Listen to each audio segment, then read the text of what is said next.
History is a ledger of the dead. And the longest list in that ledger does not belong to the tyrants. It belongs to the good. In the year 1502, a man named Piero Soderini was elected to rule Florence. He was an anomaly in a vicious era. He was a genuinely good man. He believed in patience. He believed in fairness.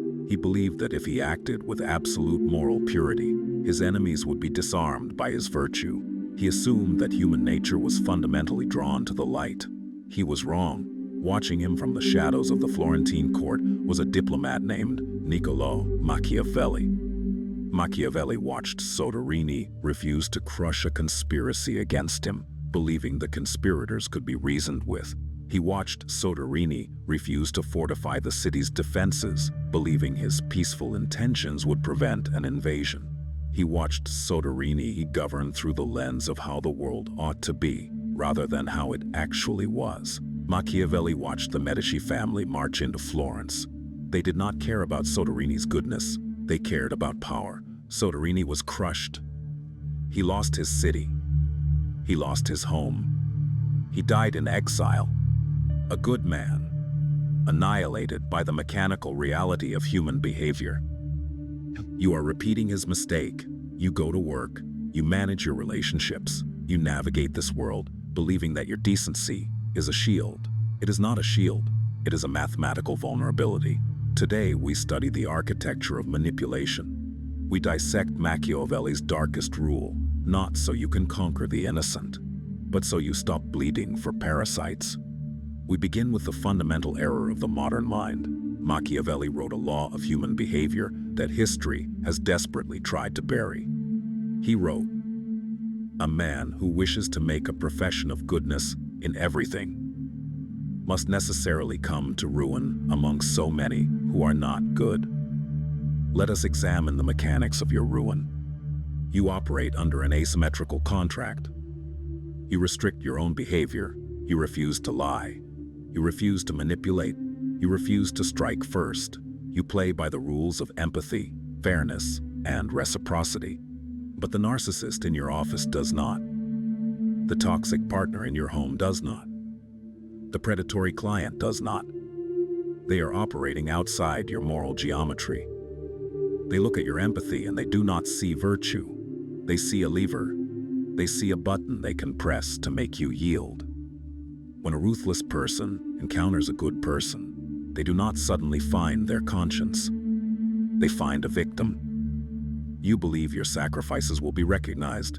You stay late to finish the project your colleague abandoned.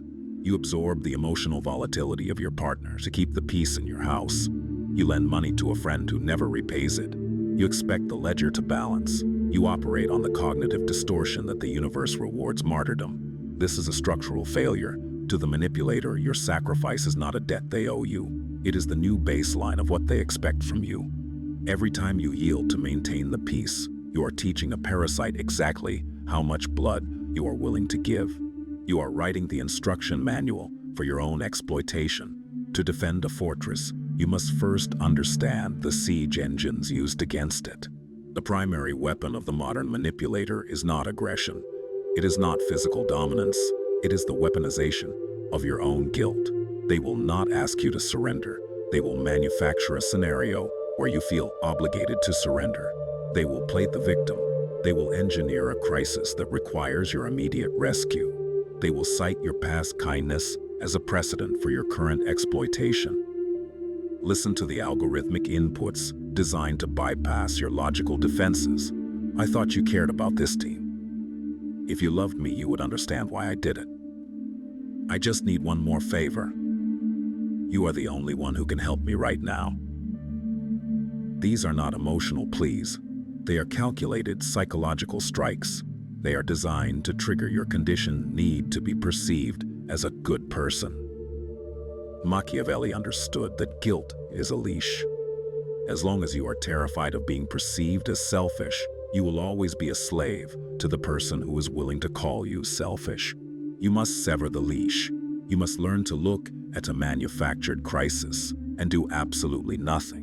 You must learn to hear the accusation of selfishness and remain entirely unmoved. When they accuse you of being cold, you must agree with them. Yes, I am unavailable. You strip them of their ammunition by refusing to defend your morality. Let them drown in the crises they created. It is not your job to be the collateral damage of their incompetence. We are at the threshold. The architecture of power is cold. It does not care about your feelings. It does not care about your intentions. It only cares about leverage. If you prefer the illusion of the moral shield, your lesson ends here. Return to the grid. Continue to be consumed. But if you are ready to stop bleeding, if you wish to understand the blueprint of human behavior so that no man can ever pull your strings again, secure your position, join the arsenal.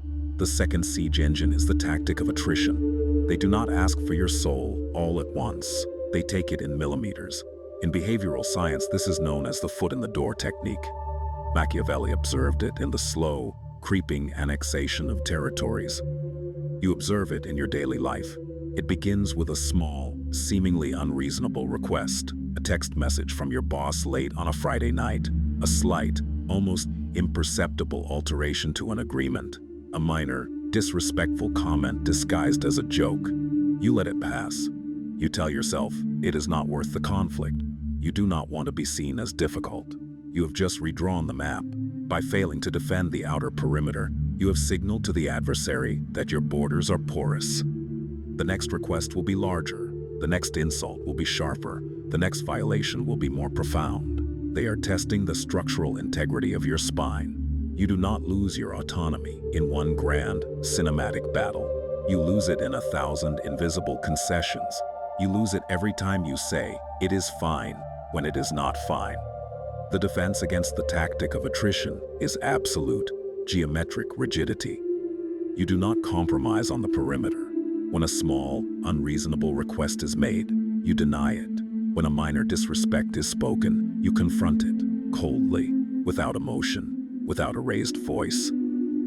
Do not speak to me in that tone again. I am logging off for the weekend. We will address this on Monday.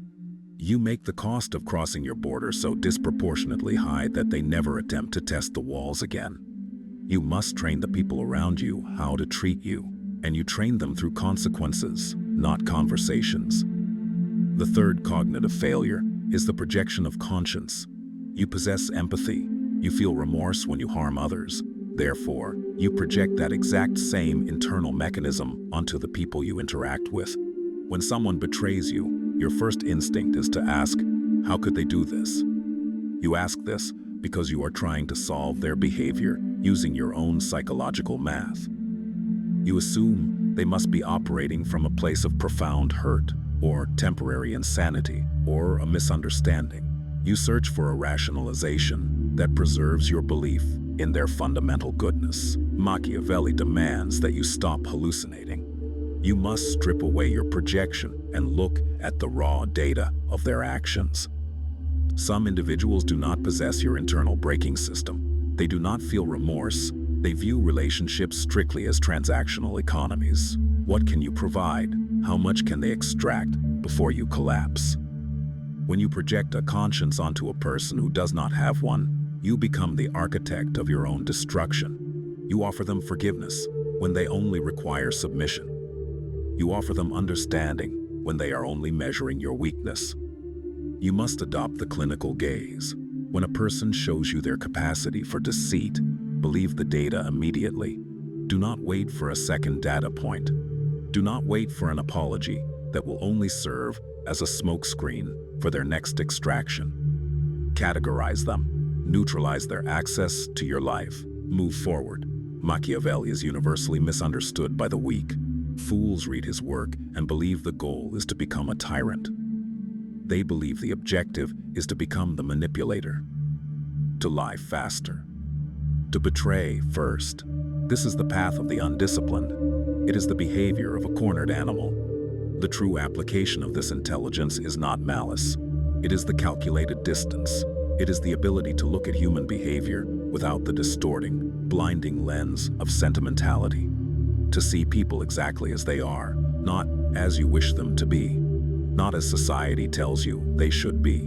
When you integrate this reality, you become untouchable. You no longer react with outrage when someone tries to manipulate you. Outrage is an emotion reserved for those who are surprised. You are no longer surprised. You observe the tactic, you categorize the maneuver, you neutralize it. You remain good. You remain capable of love, of loyalty, of profound connection. But you are no longer harmless. You have built a fortress, and inside that fortress, your empathy, your time, and your sacrifices are reserved strictly for those who have proven they operate with the same moral architecture. You do not waste gold on thieves, for the manipulators, for the parasites, for those who view your kindness as a vulnerability to be exploited. There is only the wall. The mechanics of the mind are set. You now understand the asymmetry of morality. You recognize the weaponization of guilt. You see the creeping annexation of your boundaries. You know the danger of projecting your own conscience onto the ruthless. History will continue to be a ledger of the dead. It is your responsibility to ensure your name is not written on the list of the compliant. Study the blueprint, fortify the perimeter. Subscribe for weekly dark psychology breakdowns. I will see you next week.